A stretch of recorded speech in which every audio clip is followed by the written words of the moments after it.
This is Trepp Wire Week in Review for week ending January 8th. I'm Martha Kocher with Trepp, a data modeling and analytics firm for the CMBS commercial real estate and CLO markets. I'm with Manus Clancy, Senior Managing Director, and Joe McBride, Head of CRE Finance.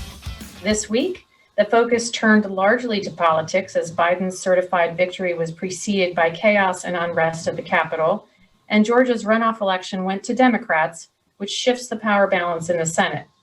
In economic news, manufacturing expanded for the seventh month, jobless claims stayed near previous levels, and another round of stimulus payments has begun. All this as COVID hospitalizations continue to reach record highs and vaccinations are rolled out in phases. Manus, despite the apparent chaos of the last week, markets were not negatively impacted. In fact, they seemed to rally. What's going on there? Well, it's nice to think that people come to this podcast expecting expertise, but in this particular realm, I have none, or at least no great instincts. Let's take them one by one. On the financial side, in our note to our clients on Wednesday morning, we talked about the reaction of the markets to the Senate flipping from red to blue. I think the conventional wisdom going in was that this would be bearish for stocks, that people would say, all right, this is going to be inflationary. It's going to be higher taxes, both at the individual level and the corporate level, and that will take down equity values a notch.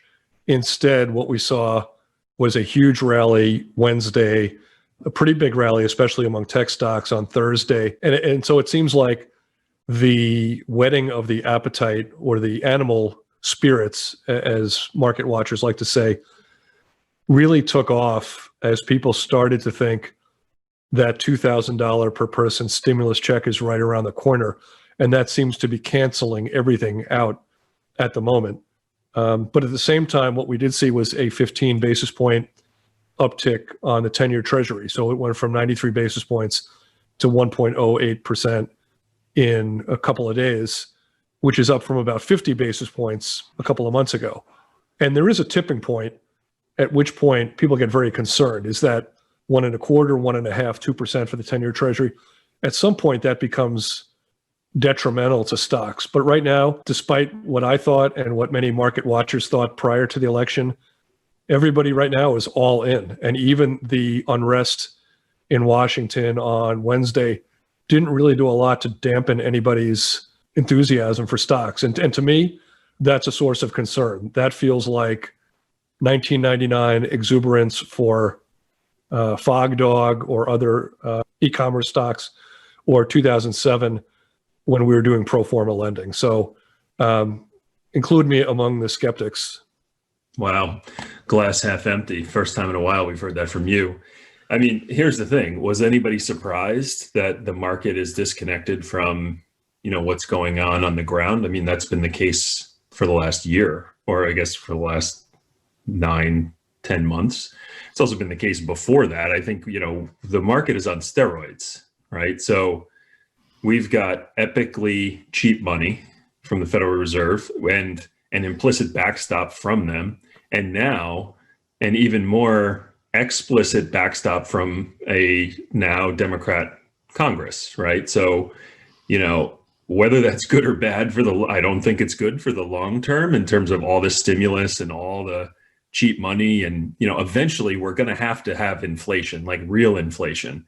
I think that it's been tamped down for a long time by technology, right? And the fact that the normal goods and services that the inflation indicators track have been delivered to my house very cheaply, thanks to Amazon and Walmart and everybody else, right? So all these advances in technology and infrastructure, logistics, and everything else have kept things cheap.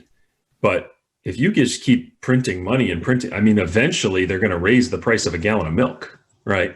So when that happens, I agree with you, Manus. At some point, there is a tipping point, like where you go off the cliff, where everything is great. Oh my God, the Fed just raised interest rates 25 or 50 basis points. Everybody flips out, right? And all these valuations and VC valuations, everything else are predicated on a discount rate that's near zero. Well, that's certainly true from the interest rate point of view. People that were in the market 5 years ago will remember the other side of the concern, which was the taper tantrum. I was just going to say the taper tantrum. I remember Right, that. which is probably, well, remember Cyprus and Greece, right? Remember those? But, two things could spook the market. Number one would be, a real run up in the 10-year treasury very, very quickly. 15 basis points is not going to do it, but 50 basis points might, for sure. That would be an area of concern. But the other, which seems inevitable in the near term, is a tapering of the Fed balance sheet, right? And when that happened 5 years ago, there was a real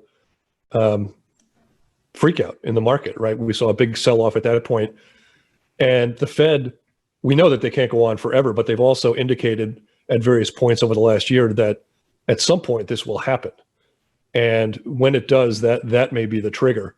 But for now, everybody has put all their chips on the table, and they're thinking Dow 40,000. They're thinking Bitcoin 1 million.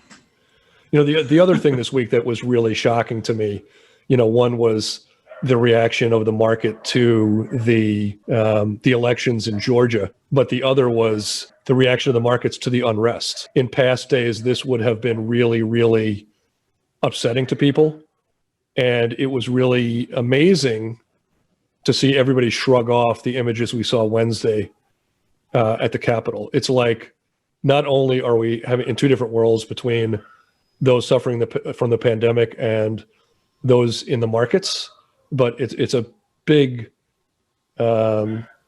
separation of reality between what you saw on Wednesday and what was happening in the markets yesterday and today. We released the December delinquency numbers this week, and the overall rate ended the year lower, but what was behind the numbers? Yeah, that was another big decline in December. The rate fell 36 basis points to 7.81%. Listeners may recall we peaked out at 10.3% in June. We now have had 6 straight months of decline. That has come partially as a result of recovery in some parts of the market, doing better with store openings and so forth. Some of that is because of forbearances and relief being granted to hotels and retail operators. Other data that we saw this month, a small uptick in the loans that are in grace period.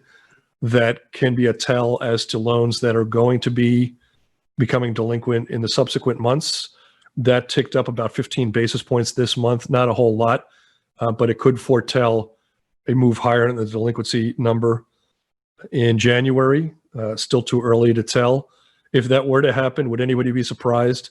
Probably not, given that we're in round 2 of really heavy-duty lockdowns, shutdown of travel. The winter, by its very nature, keeps people from going out to even pick up food. So it wouldn't be shocking to see retail and hotels see another downturn. For the year, delinquencies were up 547 basis points since December 2019. Other things to look at, special servicing numbers went from 10.6% in November to 9.8% in December. 24% of all lodging loans are still with a special servicer. That was down 150 basis points in December. 17.2% of all retail loans are still with a special servicer. That was down 30 basis points in December. The lodging delinquency rate went up 14 basis points. It remains naggingly high at almost 20%. That was 1.53% in December 2019. So, more than 10 times the rate of delinquencies now than we had at the end of 2019. The retail delinquency rate, that dropped 127 basis points in December, ended the year at 12.9%, up from 4.4% at the beginning of the year. Travel numbers over the holidays were about 50% of what we've seen normally, but the highest since the pandemic began. Still, analysts are saying that it's going to take widely available vaccinations for lodging to see some significant recovery. You're saying 50% of normal travel occurred? Yeah, it's usually around 2 million plus. It's at about 1 over the course of the holiday week. I mean, that sounds pretty good. Like in terms of good, I mean, you can decide if it's good or bad if people are traveling for your own self, but I wouldn't have been surprised if you told me it was 20%, right? And I know that it's been ticking up consistently over the last several months, but I hadn't really thought of it in those terms in a while. I do think that in most cases, it's probably Shangri-La to be flying right now, right? You put on your mask, you have nobody within 2 or 3 rows of you, unless you're on like, Southwest or something. And that's it. It sounds really nice. You breeze through security and you go. I think it differs a lot by airline. I haven't flown since the pandemic began, but I've had family members that have flown, and they do tell me it differs. The quality of the experience differs dramatically from airline to airline. I'm told that United I thought United was among the worst going into this. It was basically like flying on a school bus, and I understand that that's still very much the same. But my wife has told me that flying on Delta or others, there's a row between everybody and there's the middle seat empty, and there's a lot of benefits, to your point, Joe, that one can have compared to what it's like during normal times. I finally got to some sort of status with Delta right before this whole pandemic hit. So too bad. The travel blip was temporary.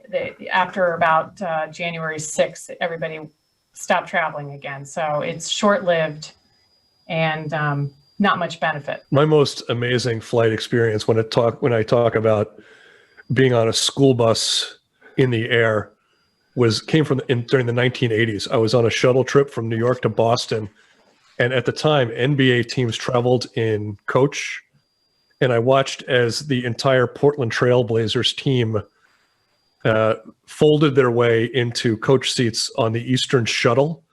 Eastern Airlines no longer exists, but they had the Eastern Shuttle. So there was this guy, Kevin Duckworth, who was 7'2", 290, and 290 might have been generous. And watching that guy get into an airplane seat was like watching David Blaine fold himself into one of those boxes and throw it in the water. I mean, it was just extraordinary. You have a lot of firsthand like NBA team stories. It's that one was just really unbelievable to see this happen. We saw a couple of hotel stories come in, a sale, and some other interesting stories. Yeah, before I get to that, I will fold into, our year-end thing. We're talking about the hotels. For those that wanted to look at some real data, not on the hotel side, but the retail side, Barron's this past week had a little blurb. You could see it. It's behind a paywall, but they did have MasterCard's spending pulse numbers for the holiday season. Their holiday season runs from October 11th till 12/25. So it's really an elongated period.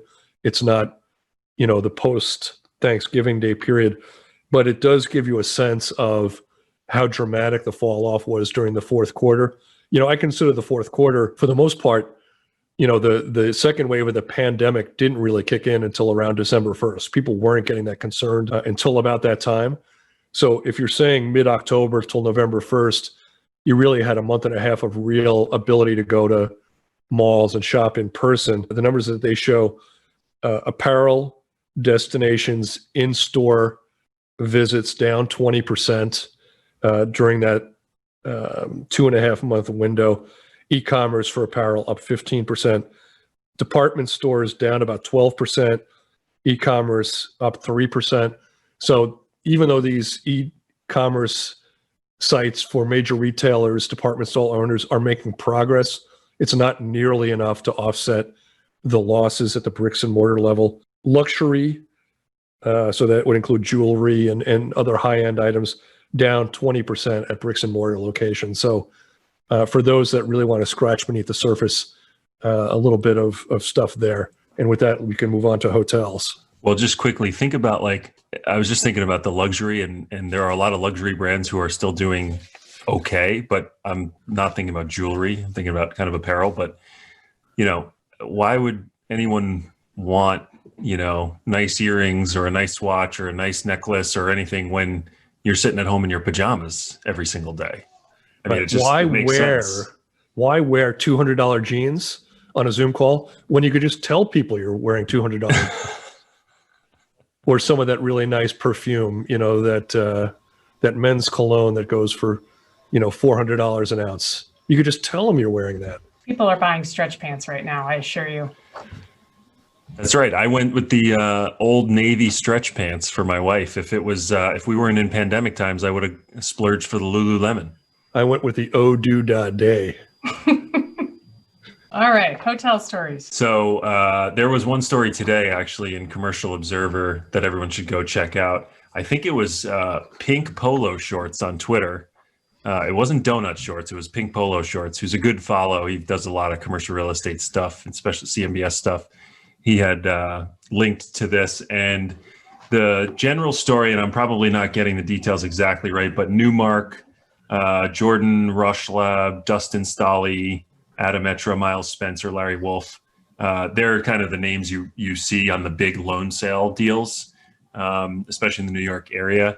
The Marriott Fairfield Inn and Suites at 325 West 33rd Street, a senior leasehold mortgage secured by the ground under that hotel, was sold. Wells Fargo sold it after taking it off the hands of the previous borrower.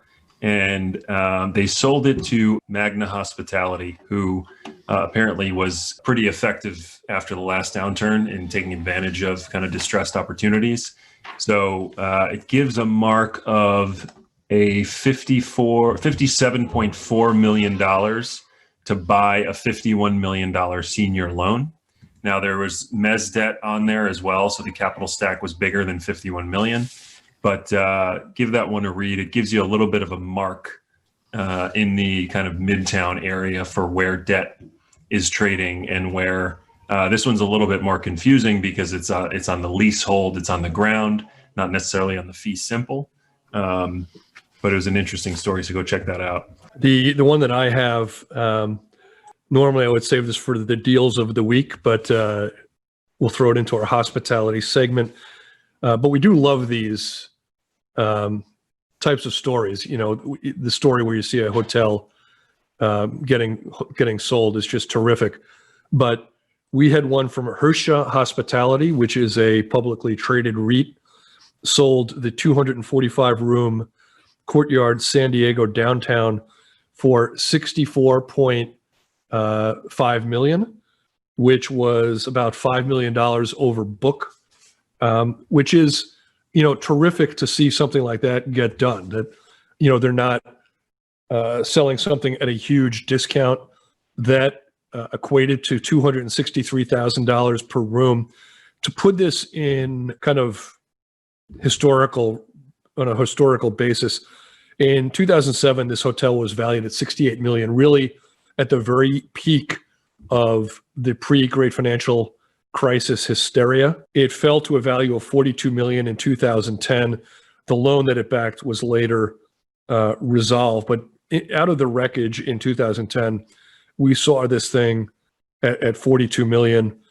Hersha sold it this week at $64.5 million, which is not far off from peak hysteria values in 2007. And given where the market has been, I'm sure that they would have gotten a much higher price for this asset in February. But given where we've come, to get $64.5 million for this particular asset in this market is both bully for them, but also a sign of a green shoot for the market that sometimes deals like this can still happen. Yeah, well, we've been saying it all along that there is, for patient capital, there seems to be an opportunity here, right? Because people will travel again. I think there's still questions around the convention centers and the conferences and stuff like that, but hotels in destination places, I think, will survive in the long run if they can just survive the next 6 months. I know we said that 6 months ago and 3 months before that, but I do actually believe it this time, since, however much they're they bungle or not bungle the vaccine rollout, there will be a lot of people vaccinated in the next few months, and that's going to be huge. Well, the one thing we know is separating the suspending of belief between the financial markets and what we're seeing on the ground. The one thing that we can't deny is once we get out of this thing, there is going to be so much stinking pent up demand. Oh yeah. That the destination travel market, the vacation market should really come back strong. That may not be true of the conference center destinations, like you said, Joe, or other markets, oil patch markets, so forth. But, I think that if you're in a vacation destination, better days are coming. The roaring 20s. Roaring 20s. Well, we're already on steroids, right? The market, I've said it before, the market is on steroids from the Fed, from Congress, from low rates, from epic levels of dry powder that was on the sidelines waiting to pounce. And now I think that we're going to get a snapback in real, Main Street demand, like you said. And, as much as we joke around about, people putting their stimulus into their Robinhood accounts and their Bitcoin, which I think is a cliche, but it's probably true for a good amount of millennials. The savings rate increased substantially post-COVID, right? So everyone's been saving throughout this whole crisis, and then they're getting this check. So once they come out of this, they're going to say, well, we didn't go on vacation last year. We didn't do our 2 or 3 road trips. We didn't do this. So we're going to go big. Yeah, I'm afraid it's a tale of two markets. I feel like people who had savings are people who the last 5 years have been pretty good to, and are probably people in office jobs and who have kept their profession over the last 9 or 10 months. And that the people that are not being counted in this, right? If you have zero savings going into this and you still have zero savings now, you're not reflected in either number. Right. And those are the people that, will be hit hardest, have been hit hardest, continue to be hit hardest. And, I don't think we've been nearly creative enough as, in our policy making thus far to look out for those people. Yes, we've written these checks, but they probably haven't been nearly targeted enough to the right people. And we may talk about that a little bit later, but that's something I think that has lacked imagination. Well, that's true. But I mean, I don't mean to sound callous, but those were not the people that were going to be traveling anyway. Right. So I think, the normal consumer for the things that we're tracking has the extra savings at this point in general. Right. That's not to say that it's not sad and bad that those people you're talking about are struggling. Right. You are remarkably good at callous. He is. That's Joe's middle name. You are all American callous. In the office sector, if we look at that, we saw new leases and some corporate moves. Yeah, I have a couple of things out there. Let me find. We're inserting the sound effects of Manus shuffling his papers Shuffle around. paper. Yes. After his dog barks. Sometimes I'm reading a book while I'm talking to you guys that I'm just turning from one page So to bored. another. You probably do the same to me. If I'm droning on about CMBX, I can kind of see your kind of heads bobbing, and it wouldn't bother me if you guys were reading the New York Post when I was doing that. But, this is another kind of quasi deal of the week. Another one that I love, even though it's not in the hospitality or retail segment where I usually try to focus the deals of the week. This one came from Real Estate Weekly Online. And there was another publication. Before the end of this podcast, I'll look up which one it was, so I give them right credit. But it could be Wayfair. But the story is this, that Summit Development with its partners, Crestline Investors and Rizzo Companies, landed a big lease with Nuvance Health Systems. They're putting that organization into 220,000 square feet at the Summit in Danbury, Connecticut. Why do I love this story so much? The reason I do is that this property was once dead property walking. It had an $85 million loan on it. That loan was ultimately resolved with a huge loss. The property was sold for $17 million to Summit in the foreclosure process. The property had been known as the Matrix Corporate Center, It's a 1.05 million square foot property in Danbury. It backed a 2013 deal. Over the course of time, it lost Praxair Corp., which had 200,000 square feet, Boehringer Ingelheim, which had 330,000 square feet. It once had Union Carbide, which poured $450 million into building the complex back in the day. And if you can even believe this, it lost its owner. Its owner died in a car wreck in 2017. So occupancy fell to as low as 16%. Summit came in, bought the property, rehabbing it. Now they bring Nuvance in. They're adding multifamily to this, really putting a lot of money into this.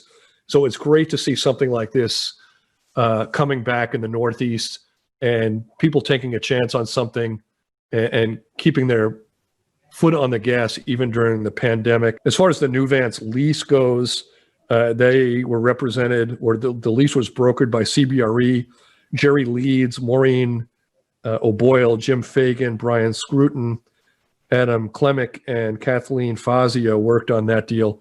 I just like this because, like I said, it was a dead property walking, and now it looks like it's going to come back 100% plus. Did you say they're taking the whole property? What was the square footage? The whole property had been just over 1 million square feet. They're taking 22% of that, but it's being retooled. I don't know how much office space they're going to have in their entirety. Part of this is being converted into, part of the complex is being converted into apartments. I think there may be some lifestyle stuff in there. So I'm not sure if this represents a third, a quarter, a fifth ultimately, but I just think it's a sign of health to the market that they can get this thing done.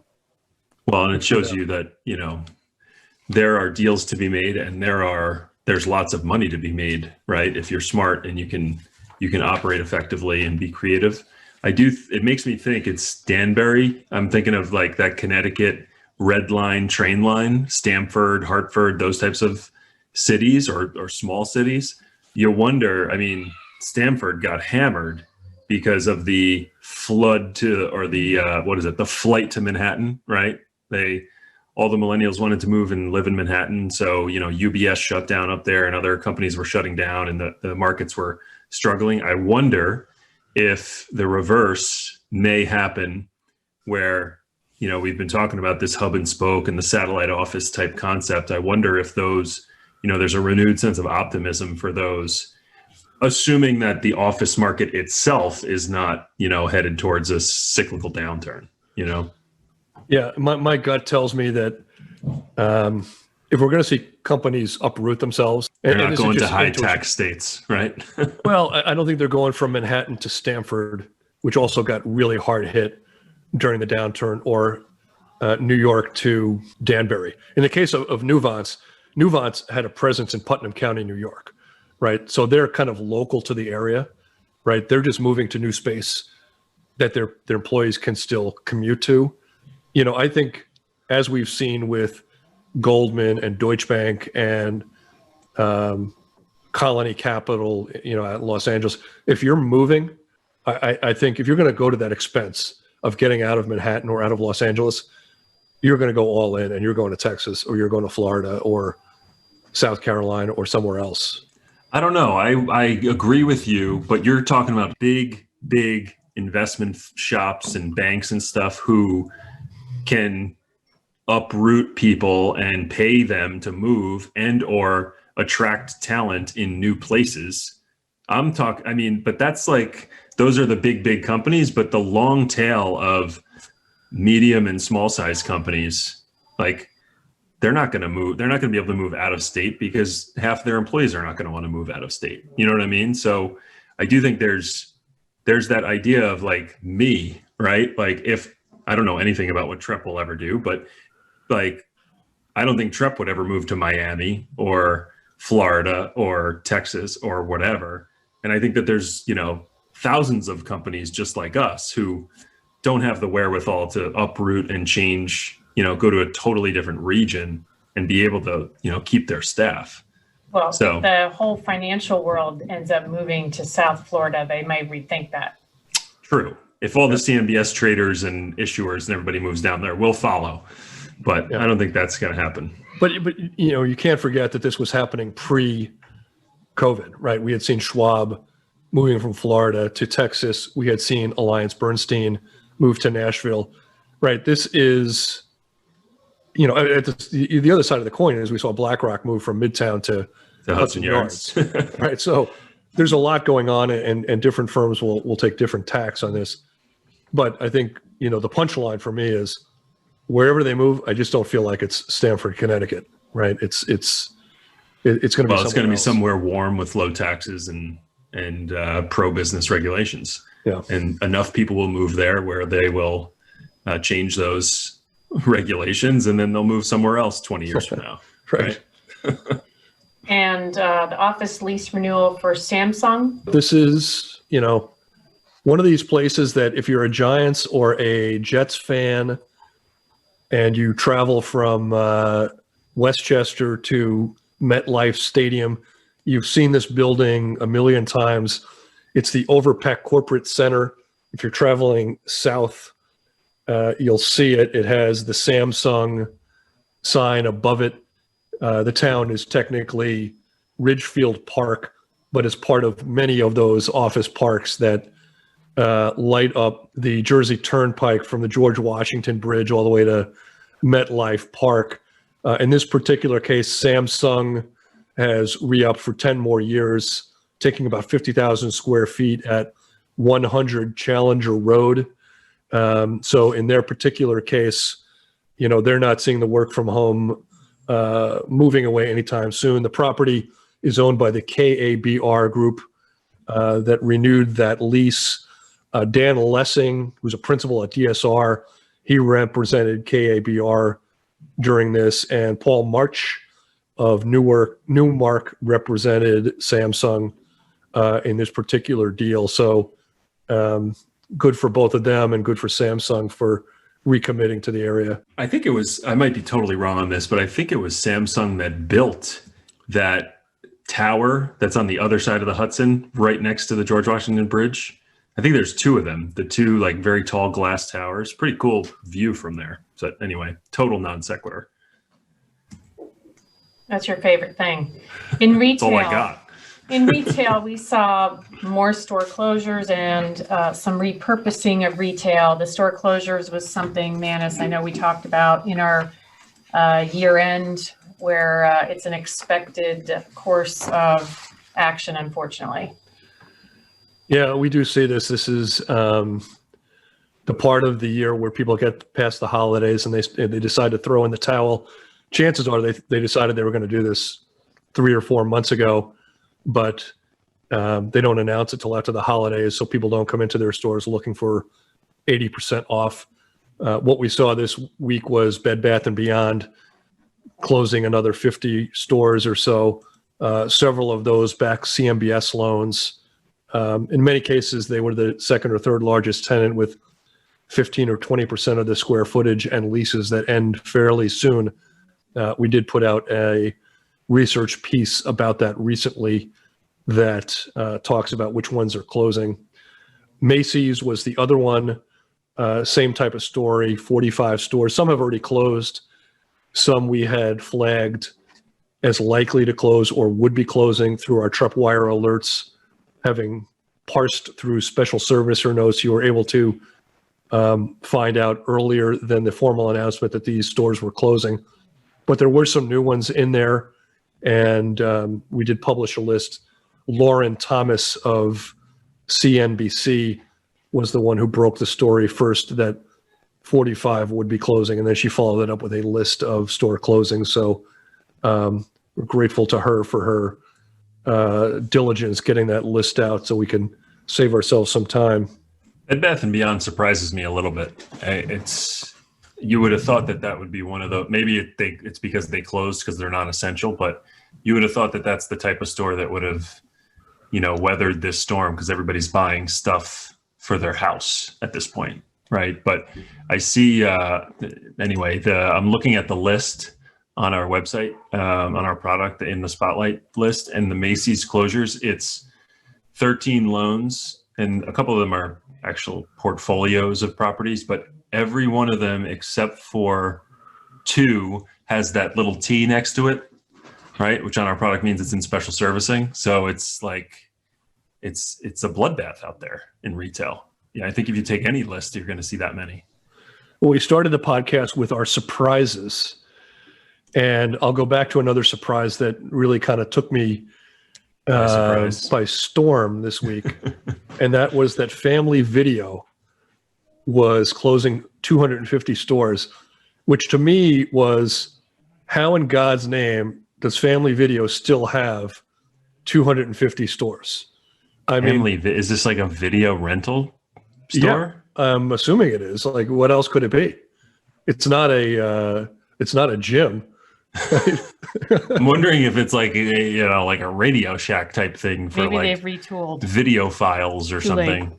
If I'm reading it correctly, it's their remaining 250 stores. A couple of years ago, there was only one Blockbuster left, and it was in Bend, Oregon. I don't know if it's still there or not, but the fact that Family Video still had 250 stores really blew me away. That being said, there was a time in my life that I thought me and my family were single-handedly keeping a single video store alive, solvent with our late fees. Like, I'm sure there's still like a video somewhere where the meter is still running on Hoosiers that is sitting in a drawer somewhere. And if they added up all the late fees, it's probably still on somebody's receivables list. Oh yeah, the Clancys now own this Hoosiers video for now 16 years, and their late fees are $16,000. That's right. $1 million probably. Well, I'm gonna age myself here a little bit, but there is something to be said about the benefit of the video store, the rental video store. Because think about it. Right now, you pop on your Netflix, or I know you don't, Manus, but for all those other people out there, you pop on your Netflix or your Hulu or your whatever, and you literally sit there and scroll for 2.5 hours and you never watch anything. Well, in the video store, you had to walk around for an hour. You had to walk around, and maybe you'd walk around for a while, but at least you would have to make a decision and leave, and then you were stuck with that decision, and you'd have to actually watch the thing instead of turning it on for 3 minutes and then being like, oh, there's something better out there.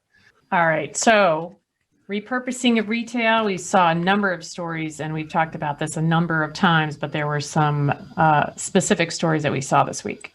Yeah, we saw, this is a little bit dated. This is about 2 weeks old, but we saw that Amazon is rumored to be the tenant moving into the Greendale Mall in Worcester, Mass, to make this a distribution center. That particular mall once backed a big CMBS loan that was a $45 million loan that took a 107% loss, a $48 million loss on a $45 million loan as they lost all their tenants. And you ask how this can happen.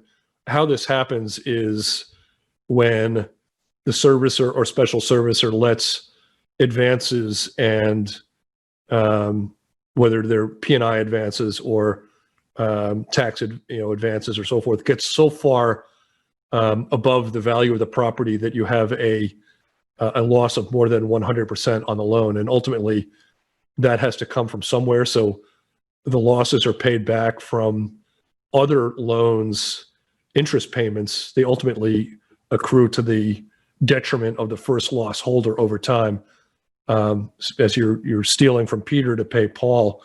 But that particular property in Worcester, Mass, got Amazon, or will be getting Amazon if the rumors are true. The other one, even more interesting, Epic Games, which is the maker of Fortnite, which I've never played, but I know some of my kids have, and I know I've been told it's very addicting. They bought the Cary Town Center in Cary, North Carolina for $95 million to use for its new headquarters. Turnbridge Equities and Donnelly Partners bought this asset in 2019 for $31.5 million. My belief, and I'm not 100% sure about this, I should go look it up. I believe Turnbridge Equities is a repositioner of properties to be malls, to stay malls. I'm not 100% sure of that. And my thought was that they were going to keep it as a mall, but look at them. They made a 3-bagger selling this property to Epic Games to use for their headquarters. So for a while, I was thinking this repurposing of malls was kind of like a unicorn, the kind of thing people talk about all the time, but never really see. But now we're starting to see some evidence of people really using these properties for alternative uses, and that's great. Well, I've been saying it the whole time. You want to have a battle royale in a mall. Well, right? And that's what Fortnite is. Is there any chance that they're turning this into a real life Fortnite? Like, that's what I'm saying. I've never done Fortnite, so I don't know what it is. You know, it could be stealing cars. It could be flying to the moon. It could be chomping on little bubbles like Pac-Man used to be. I have no idea.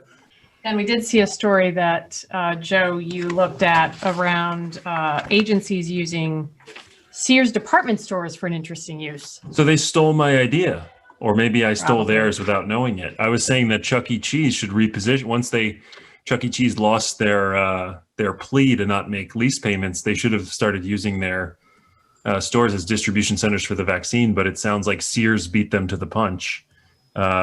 Public health agencies and healthcare organizations from Iowa to Florida are using some of the hundreds of closed Sears department stores to help administer the vaccines. They're saying that, this is from the Wall Street Journal. I like their tagline here. The place where you used to get your family portrait, Levi's jeans, and spark plugs is now attractive to health officials for its vast spaces. In quotes, no weirder than anything else we've seen this year.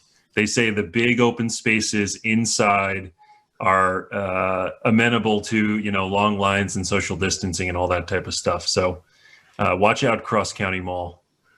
I would have thought that the first guys attacking this part of the market would have been the casinos, right? Brookfield Asset Management proposed to acquire all the units of its publicly traded partnership, Brookfield Property Partners. What do you think is going on there? Well, obviously they think that, Shares are undervalued. Yeah, there's more value in the assets than the public markets are seeing, right? That's the only reason anybody would do something like this. It could be that they think that the stigma that their property management arm has from having some shopping mall debt makes it unattractive, and as a result is pulling down the value of their offices and industrial properties and other things. That's the thesis I would operate off of. I don't have any insights into this whatsoever, but that's the only thing I could think of that would explain this type of move. We were asked about whether we thought this would change the strategy of how the property management arm was handling their mall debt. They have copious amounts of malls, and a lot of those malls have CMBS debt. Some of that debt they've been already 90 days delinquent on, and they're already talking about potentially going deed in lieu. We're asked, does one have anything to do with the other? I don't think this has any change in the trajectory of their strategy at the bricks and mortar level.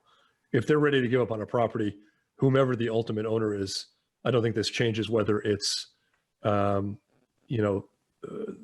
higher entity buying the acquiring Brookfield or the management arm. I think the decisions are independent of one another. Yeah, I think they did their deep dive analysis and did their NAV calculations and their updated property valuations and realized that the public share price is lower than what they think it's worth. So they're getting, based on their analysis, they're getting a bargain probably. Turning to deals of the week, I know we have a few of those. Well, I kind of buried many of them in other parts of the thing. The only thing I'll bring up that's left is this came from Real Estate Business Online.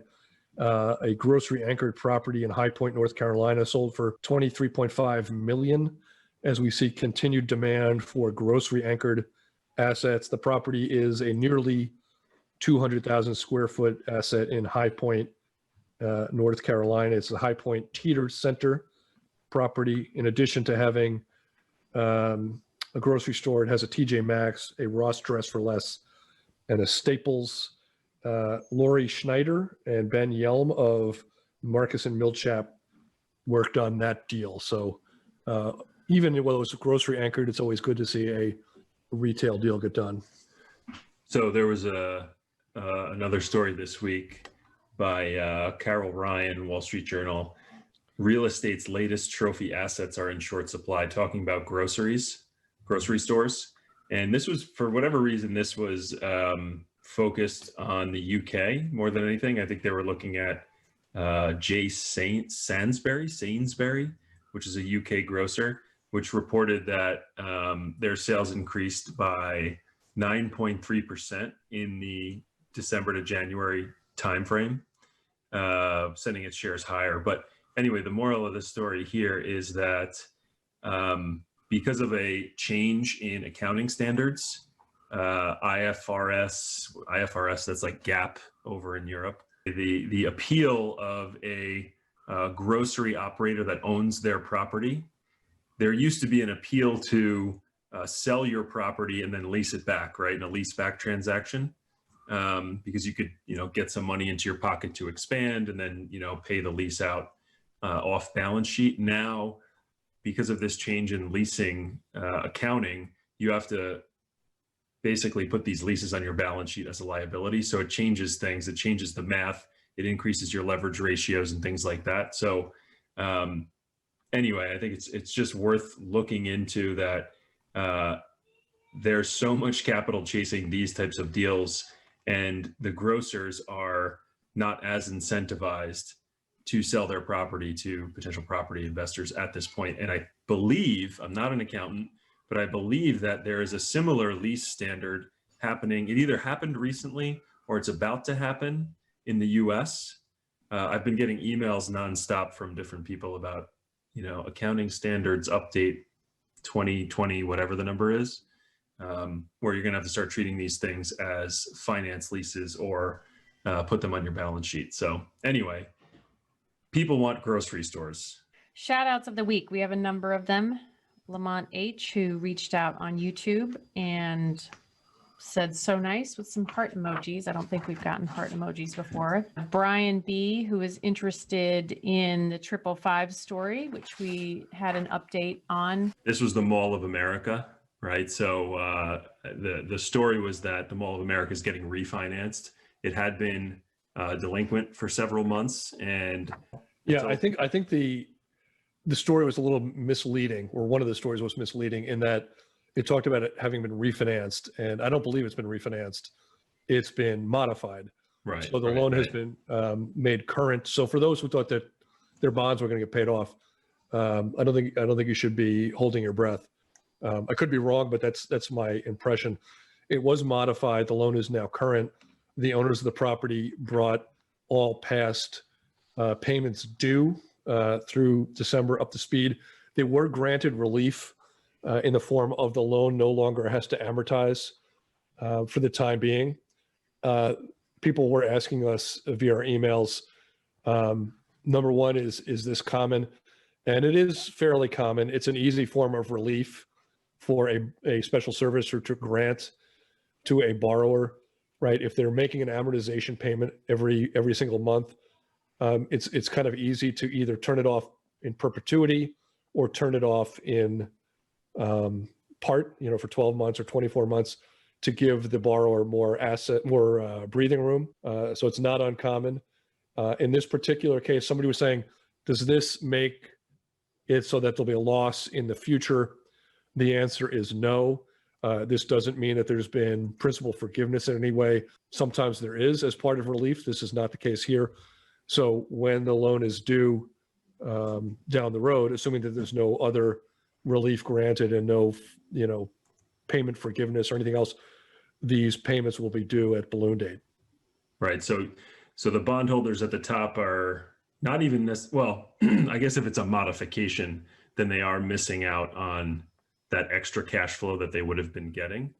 But at the same time, you're keeping your principal balance large and getting the interest payments. So I guess you'd have to do some quick cash flow analysis to see what the true effect is based on the structure. We had an inbound from Carlos, who reports, Manus, you'll like this, that our podcast ranks high for business podcasts and is popular in Hong Kong and Hungary. So I'm very eager to hear Manus in Hungarian.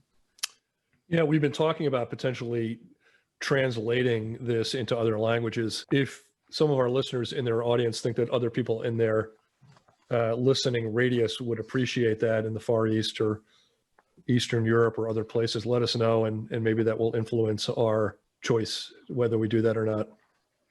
JM in New York, and he writes that he doesn't always have 15 minutes to carve out to read the Trepp Wire, but he does have 40 minutes each week to listen to the podcast, so we like to hear that. Justin S. from St. Louis listens in his car.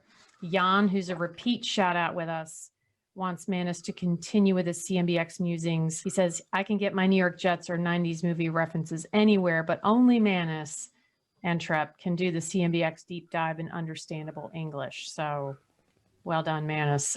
Jason G. in Florida, being confined to COVID, he likes to take a break on his bike and listen to the podcast. So he appreciates that. Joel R. in Georgia loves when we go nerdy, and I believe he's invited Manis to a round of golf. So I think we need to start a Manis fan club pretty soon. I'm going to take Joel up on that. I told him via email that I am so close to mediocre, I can taste it. And as long as he's willing to put up with that kind of level of golf, I'm in.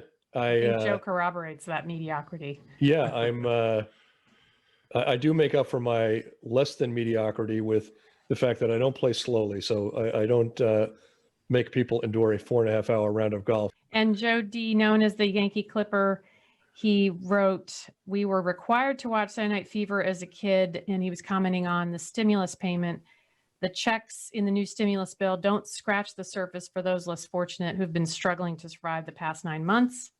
He paraphrased John Travolta's dad character in the movie, $600. You know what $600 buys you today? Don't even buy $5.99. So had to put in a movie quote. Thank you. I have a couple of others. Todd O., thanks for checking in with us. Mike O. As well, thanks for pinging us. Really grateful for your listenership, everybody's listenership, really. And Shavam P., who was talking about his hotels and his pivots into other asset classes. And we're really grateful for his insights into what he's seeing on the ground. So thank you all. I love the feedback. I love the, especially when people say, hey, this is what I'm doing and what I'm seeing in the market. But I also love when people tell us what they're doing when they're listening to the podcast. It's almost like universal that when people email in, they say, yeah, I listen to it every week when I'm walking my dog or taking my kid to school or taking out the trash or whatever it may be. So that's the cool thing about podcasts, right? And in general, is that you can be learning or laughing or having a little fun while you're doing the stuff that's kind of boring, like washing the dishes. It seems we've barely had time to assess the damage before we've had to turn our attention to 2021 matters. But our year-end analysis in partnership with CRE News is going to be released this week. And we had some interesting highlights about that. Yeah. So when Martha first got to Trepp, it was like a few months after I started full-time. And Martha said, we have to make some sort of magazine or publication. And we did. And it was called Trepp Wire Analysis and Perspectives. But anyway, that has morphed and evolved into every 6 months, we put out a magazine in partnership with our sister company, Commercial Real Estate Direct. And you have to go get it. This year it'll be digital. Normally it's hard copy. At CREFC, and you got to go for Manis's Good, Bad, and Ugly recap of the year. We did do a great financial crisis compared to COVID crisis rundown. I think there's some interesting things in there, and there was a few things that happened or were happening in 07, 08 that really were the canary in the coal mine. Give us that story. Yeah, I mean, the real tell then, going back to 2008, we saw the bear blow up in March of that year, bear really being taken down by residential and subprime. The tells early on there were, delinquencies were really starting to spike in subprime that touched the residential. And people knew that part of the market was going to be a mess early on. But the tells really didn't come in the CMBS market until August. And that was really still a month before Lehman went under. And the first real tell came from a loan. It was a $225 million loan on the Riverton Apartments in northern Manhattan. If you ever try to save the toll by taking the Madison Avenue bridge to the Bronx and Westchester instead of taking the Triborough, you'll pass these apartments. They were built in the 40s to handle people coming back from the war. They were moderate income in intent, and the buyers of that property were planning to convert them from rent stabilized and rent controlled into market level rents. A big reserve was set aside to cover the period when they were renovating these apartments and really, for lack of a better word, squeezing out the longtime residents of the property. And in August 2008, the loan ran out of its reserve and the loan went delinquent. And that took people by surprise. That was a real shock that this loan, which represented a big portion of a 2007 deal, was going to go belly up only a year after it was made, a year and a half after it was made. The loan ultimately was resolved with a loss of more than $100 million. But that was the big tell back in the day. You know, if you're talking about what tells would be in 2021, you know, the tells would be, and we saw kind of hints of this last month, would be big hotel owners or big office owners kind of saying, you know, we're out of liquidity. Like we're not collecting enough to keep ourselves going. We're not a going concern anymore. Right. People are not prepared for that. In the towel. Right. So normally around this time of year, our team's headed to warmer temperatures for the CREFC conference and an overall consideration of what's to come in the year ahead. And well, as with all things this past year, we're left to make it work from our separate locations. Well, I'll be on the back porch sunning myself at the time when I normally would be at CREFC. But then again, I've never really done the Miami CREFC thing right. I've always flown in on Monday morning really early and flown out Tuesday night late. So it's just meetings and home. So it's all right for this year to do it on Zoom, but hopefully we'll be back next year. And with that, we'll close. A hearty welcome to our producer, Haley Keene. Haley, this will be the most fun you have all week, I promise. Join us next week as we look at what's happened during the week and how it may be impacting you. If you have a question or just a comment, send us an email at podcast@trepp.com. For more info, visit trepp.com and subscribe to the Trepp Wire podcast with your favorite provider. Thank you for listening and stay well.